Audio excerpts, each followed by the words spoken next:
Vítam vás na výstave Niekedy spolu pri Azovskom mori výtvarničky Pavliny Fichta Čiernej.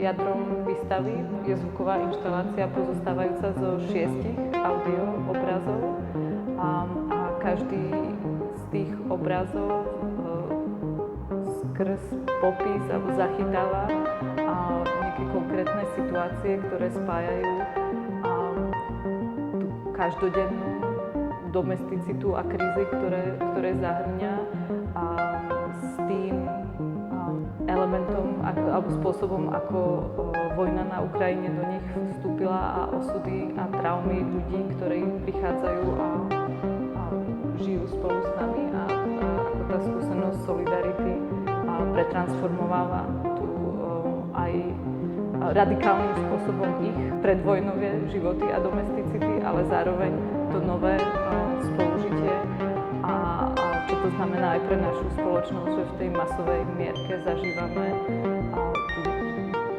novú prax solidarity.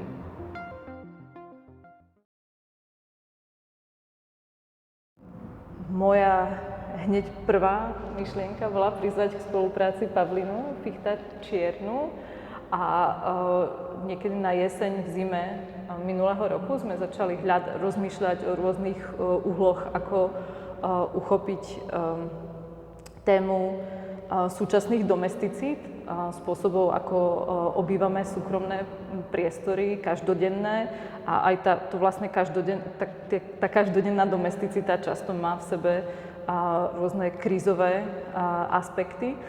A vlastne vo februári tohto roku do rozmýšľania o tejto témy úplne ako do všetkého veľmi, veľmi radikálne vstúpila vojna na Ukrajine.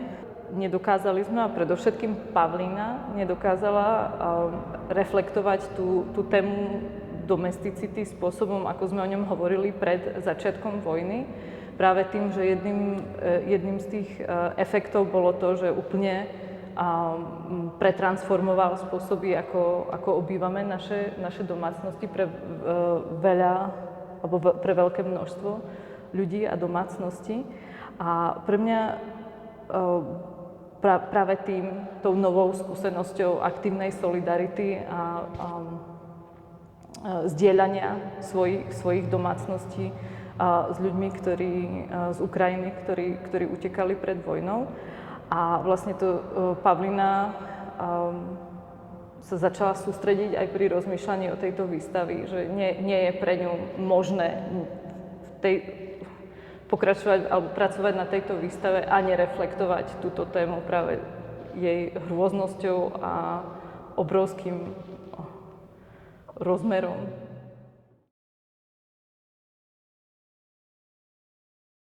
Tá genéza, tá moja akoby interná bola taká,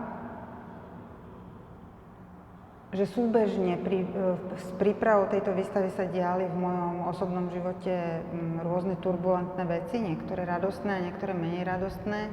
A vlastne do toho vstúpila vojna ako fakt. Do toho vstúpili rôzne iniciatívy. Ja som sa naozaj zúčastnila každej iniciatívy, ktorá bola v mojom dosahu, či už to boli zbierky, ktoré sme organizovali na FAVu v Brne, kde som jeden semester pôsobila v ateliéri Lenky Klodovej, alebo či to bol koncert pre Ukrajinu a tak ďalej. Bolo tých aktivít veľa a i hneď ako sa dalo, som sa registrovala v organizácii Kto pomôže Ukrajine, avšak ja nebývam niekde v centre, bývam trošku viac menej na periférii, takže prvé sa obsadzovali také tie atraktívnejšie miesta, alebo také tie tranzitné, a ku nám do Rossini teda sa ohlasovali až potom, keď sa naplnili nejaké tie prvé kapacity v Žiline, tie destinácie, ktoré teda boli akoby na prvý kontakt. A dostala sa teda ku mne tá rodina tak, že som vôbec nevedela, aká príde, a ja som to veľakrát si tak skonštatovala, ako vlastne určité sú rôzne formy ako šťastia a že ja som naozaj tú rodinu akoby vyhrala. Že bola to rodina, alebo je to rodina, s ktorou som stále v kontakte a veľmi ma to obohatilo. Je to dôležitá paralela, lebo ináč by som takisto, keby tam nebol ten moment toho osobného silného, tak asi by som nedokázala, alebo možno aj nechcela o nich nejakým spôsobom referovať. Snažila som sa do výstavy vložiť veci, ktoré sa prelínajú osobné, ale zároveň tak, aby to bola akási taká matrica, ktorá môže asociovať možno všetkým zainteresovaným ľuďom alebo všetkým ľuďom, ktorí sa chcú nad tým zamýšľať, isté vrstvy. A také uvedomenie si, že naozaj tá vojna vstúpila do všetkých našich domovov, alebo minimálne teda do tých, ktorí ľudia sa nad tým zamýšľali, ktorí mali určitú mieru aj reflexie, aj empatie a tak ďalej. A vlastne všetci sme si určite, hlavne na tom začiatku, keď sme boli šokovaní, kladli rôzne otázky. Teraz vlastne sme už, dá sa povedať, ako spoločnosť trošku zneutralizovaní, ale na tom začiatku ja som sa hodne zamýšľala nakoniec aj so svojimi študentami, ktorí v tejto súvislosti mali aj jedno zadanie, selektívna solidarita, paralýza, odvíjali od toho zaujímavé myšlienky.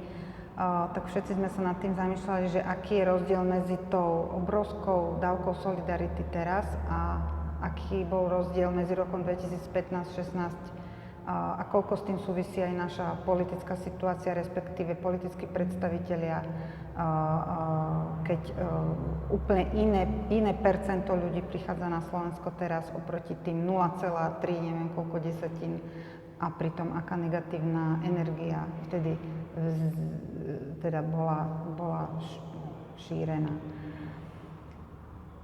Keďže som aj vtedy reagovala na situáciu utečeneckej krízy, tak prirodzene ma toto zaujímalo. Je to ďalšia taká akoby línia aj pre toto dielo. A samozrejme súvisí s tým kopec každodenných príbehov. Tá rodina prišla s nejakým nánosom svojich starostí, s novými alebo inými pre mňa kultúrnymi zvyklostiami. Ale veľmi ma obohatila aj v tom, že ja som im dávala istú formu starostlivosti, že som sa im snažila teda zabezpečiť a vybaviť na úradoch, pomôcť všetky veci. Na druhej strane oni práve takéto to rodinné, to intimné akoby darovávali mne.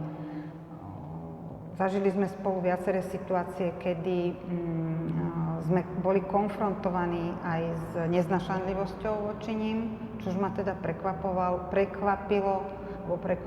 a vždy ma bude prekvapovať, že ľudia, ktorí nič nevedia o osudoch alebo o iných ľuďoch, tak dokážu byť nejakým spôsobom agresívni alebo nepríjemní voči cudzincom ako takým. To je samozrejme téma sama o sebe.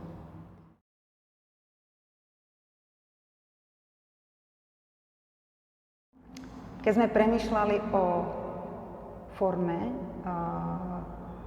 tak naozaj ten proces bol pre mňa krásny, dobrodružný, ako často, keď je dosť času na prípravu výstavy. Čo sa deje akoby v tých rozhovoroch, čo sa deje v hlave, čo sa deje v tej fantázii.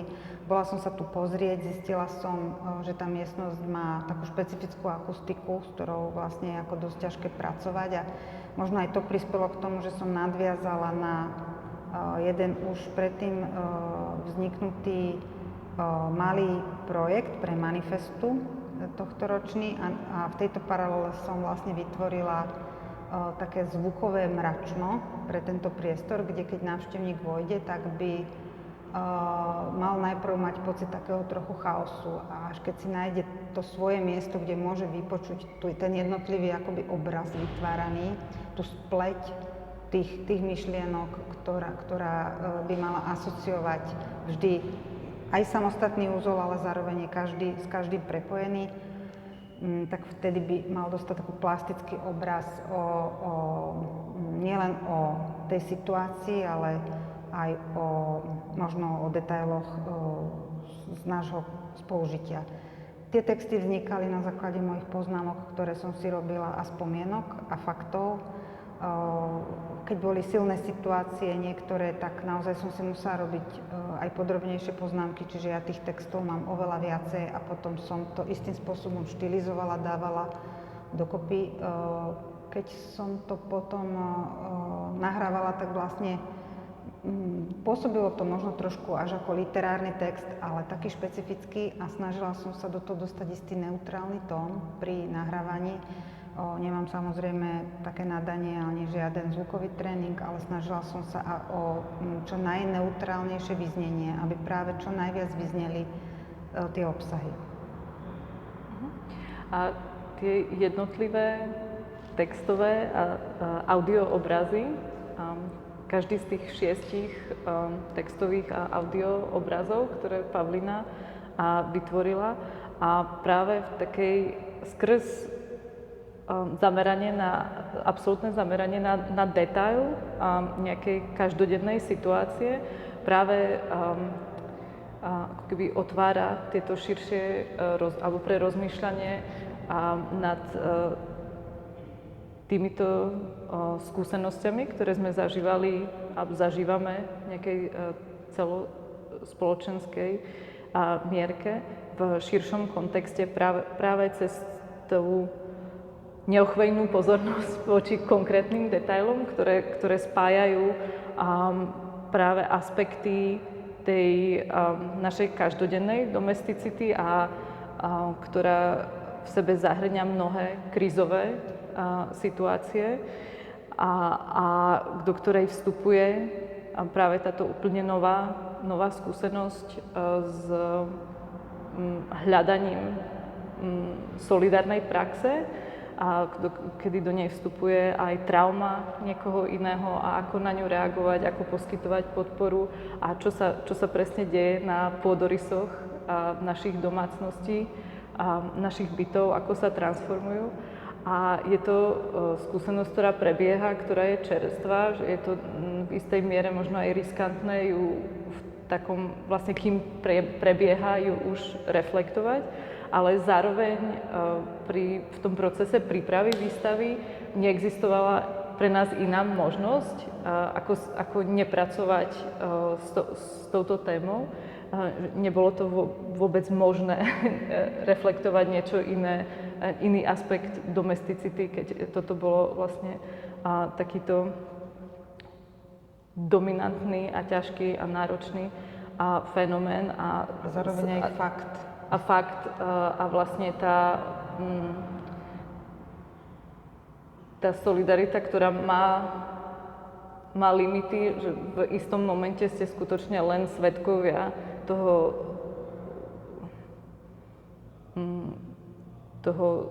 smutku a zúfalstva a hnevu a niekoho iného, ktorého domov a krajinu likvidujú a je naďalej likvidovaná. Čiže určite je tam aj ten aspekt hnevu alebo spoločného hnevu v tej solidarite, ale aj niečo, čo je vlastne naráža na svoju hranicu, kedy si už len aj svedkom toho trápenia niekoho iného. Čiže nebolo možné reflektovať túto tému pre nás bez toho, aby sme sa jej dotkli, aj keď je taká živá a je to vlastne riskantné, ako pracovať s niečím, čo prebieha, alebo s čerstvou skúsenosťou. Áno, ja by som len vstúpila do toho, že toto je veľmi dôležitý moment, pretože niekto by si mohol pomyslieť, že vlastne je to akési možno len zneužívanie alebo využívanie tých ľudí, ale práve preto ja som ich neidentifikovala, keď som ich aj fotografovala, tak som nepriznala ich identitu a naozaj som to chcela referovať ako zovšeobecňujúcu situáciu, ktorá my nevieme, ako sa vyvinie, neviem, aké budú osudy tých jednotlivých členov rodiny, ale len dúfam, že naďalej zostaneme v kontakte. Že tá osobná rovina tam bola veľmi dôležitá, alebo teda je stále veľmi dôležitá. Ale toto, čo si povedala, je naozaj skrátka faktom, že ako náhle sa ten môj domov zmenil v tomto zmysle, tak premýšľať o pôdorysoch domácnosti, ktoré si spomínala, v tej abstraktnej rovine nebolo možné bez nich. Pretože to boli veľmi silné momenty a križovalo sa to proste navzájom s mojím osobným životom.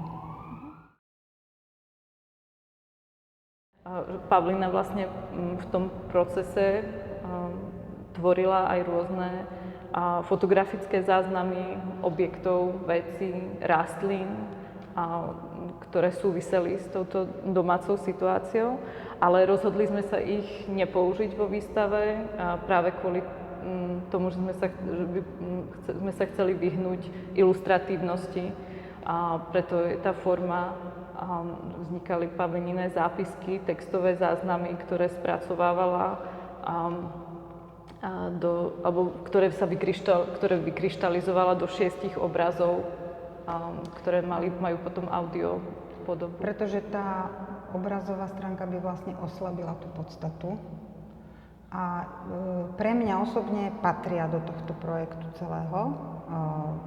Mám bohatý obrazový materiál, bohatý, dajme tomu, materiál zápiskov, ktorý možno ešte neskôr spracujem s odstupom nejakým spôsobom, ale určite by to pre mňa bolo ilustratívne, jednoducho oslabovalo by to vyznenie toho, o čo mi najviac išlo. A to, čo som nadväzovala, že ešte má to takú etickú rovinu, že možno to je úplne... je to taká moja osobná myšlienka, že aká je tá etická rovina, že kto má právo a do akej miery referovať vôbec o tom, o tej všetkej bolesti, o tej traume. A preto som to dala do tej roviny toho môjho pozorovania, toho môjho prežívania, môjho pozorovania, lebo na to nie len, že mám právo, ale do toho som vložila energiu a to je tá moja hranica a neuberám tým akoby nikomu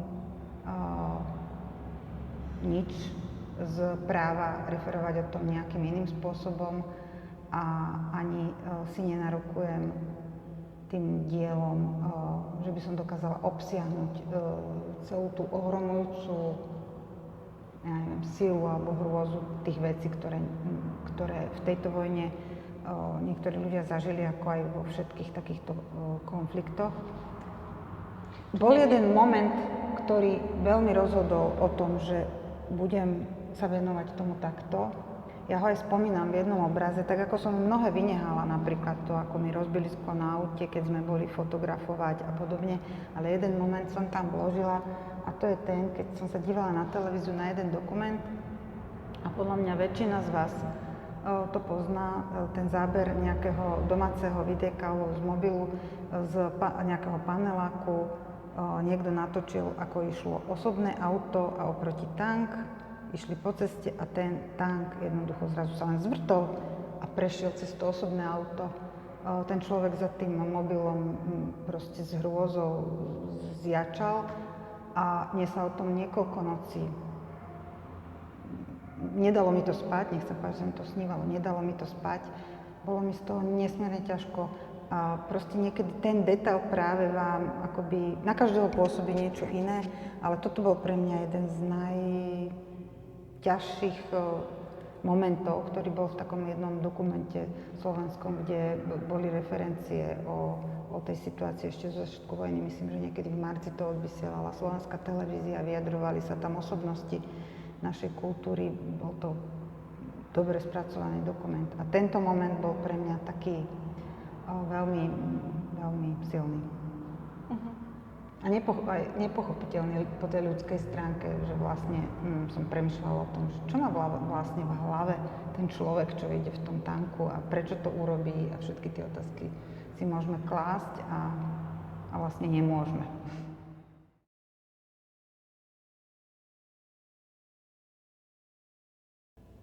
Áno, nie je už taký nápor v tej našej každodennosti, teraz už keď idem vlakom, tak nejde tam toľko tých ukrajinských rodín a tak ďalej. A keď sa s nimi stretnem, ako napríklad dnes cestou sem do Košic, tak sú takí ustrachanejší tí ľudia, bojazlivejší často. Nevieme, čo sa odohráva v tých ich osobných osudoch a ako to berú, ale viem, že táto moja ukrajinská rodina sa bála hovoriť aj po rusky, aj po ukrajinsky a ináč hovoriť nevedeli. Vedeli hovoriť po rusky a vedeli po ukrajinsky a báli sa otvoriť ústa na ulici, pretože sa báli hovoriť po rusky, aby ich neodsúdili alebo necítili k nim nenávisť a báli sa hovoriť po ukrajinsky, pretože sa to podobá na ruštinu a mnohí to nerozlíšia.